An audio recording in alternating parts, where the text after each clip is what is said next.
Jurassic Island, premier parc dédié aux dinosaures de toute la Caraïbe. Parcourez le parc à la rencontre de dinosaures animés à taille réelle. Au programme, plongez dans l'ère du Jurassique en réalité virtuelle avec la toute nouvelle attraction Jurassic VR. Infos et adresse sur le site www.jurassic-island.com. Venez vous fondre le temps d'un instant dans un autre monde. Martinique Actualité. Le Conseil d'État examine ce vendredi 27 octobre la légalité de la dissolution du collectif des soulèvements de la terre, prononcé le 21 juin dernier en Conseil des ministres. Saisi en août en urgence par le collectif, le Conseil d'État avait suspendu le décret de dissolution en raison d'un doute sérieux sur les motifs invoqués par l'exécutif pour dissoudre le mouvement. Le Conseil d'État se penche cette fois sur le fond du dossier. La décision sera rendue à une date ultérieure. Pour rappel, l'exécutif avait imputé au mouvement la responsabilité de violents affrontements entre gendarmes et opposants aux retenues d'eau de Sainte-Soline.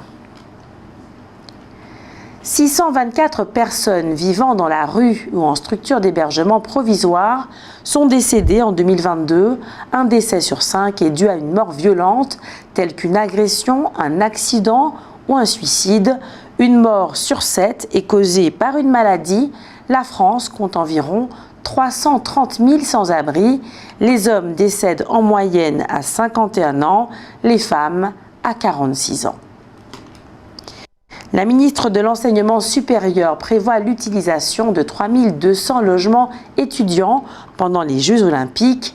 Les étudiants concernés devraient être relogés ailleurs.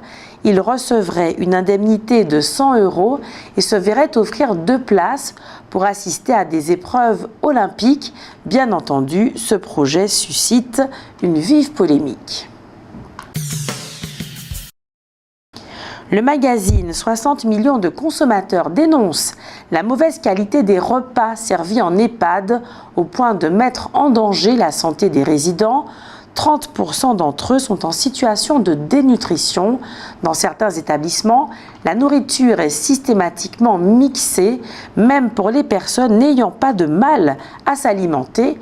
Le délai entre le dernier repas de la journée et le petit déjeuner est généralement supérieur à 12 heures. 78% des établissements et services manquent de personnel pour fonctionner correctement.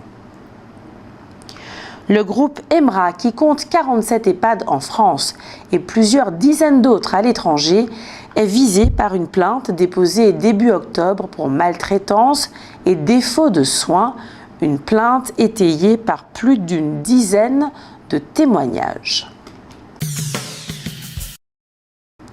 Madeleine Riffaut, 99 ans, est une ancienne résistante et journaliste. Aveugle et alitée depuis 2018, elle a dû compter pendant des années sur son aide à domicile pour ses dépenses du quotidien.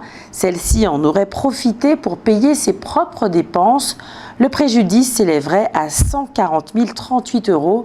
Madeleine Riffaut a déposé plainte pour abus de confiance par l'intermédiaire d'une amie.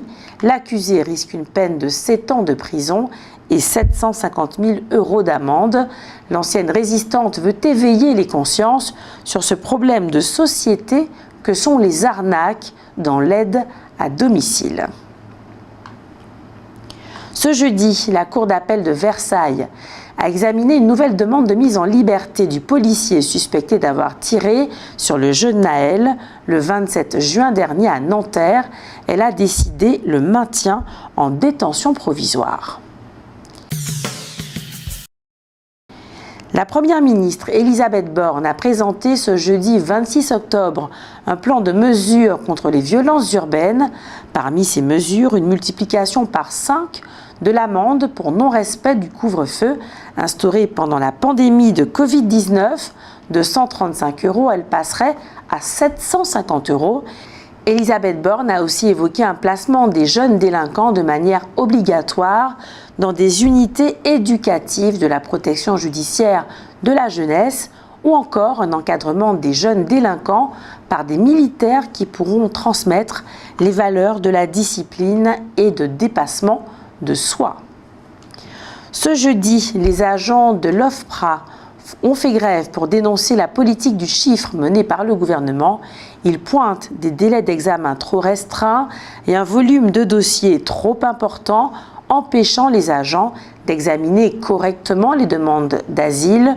Outre leurs tâches administratives, depuis 2018, les agents de l'OFPRA doivent également détecter les personnes susceptibles de représenter une menace pour l'ordre public.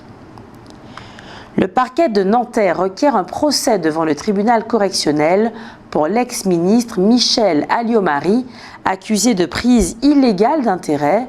Le renvoi s'inscrit dans le cadre du dossier de subvention versé au bénéfice d'une association de Saint-Jean-de-Luz, présidée par son père, Bernard Marie, lorsqu'elle était adjointe au maire de la ville il y a plus de 10 ans. Outremernews.fr, le site de l'actualité Outre-mer, 24 heures sur 24 et 7 jours sur 7. Retrouvez la chaîne Outremer News sur YouTube.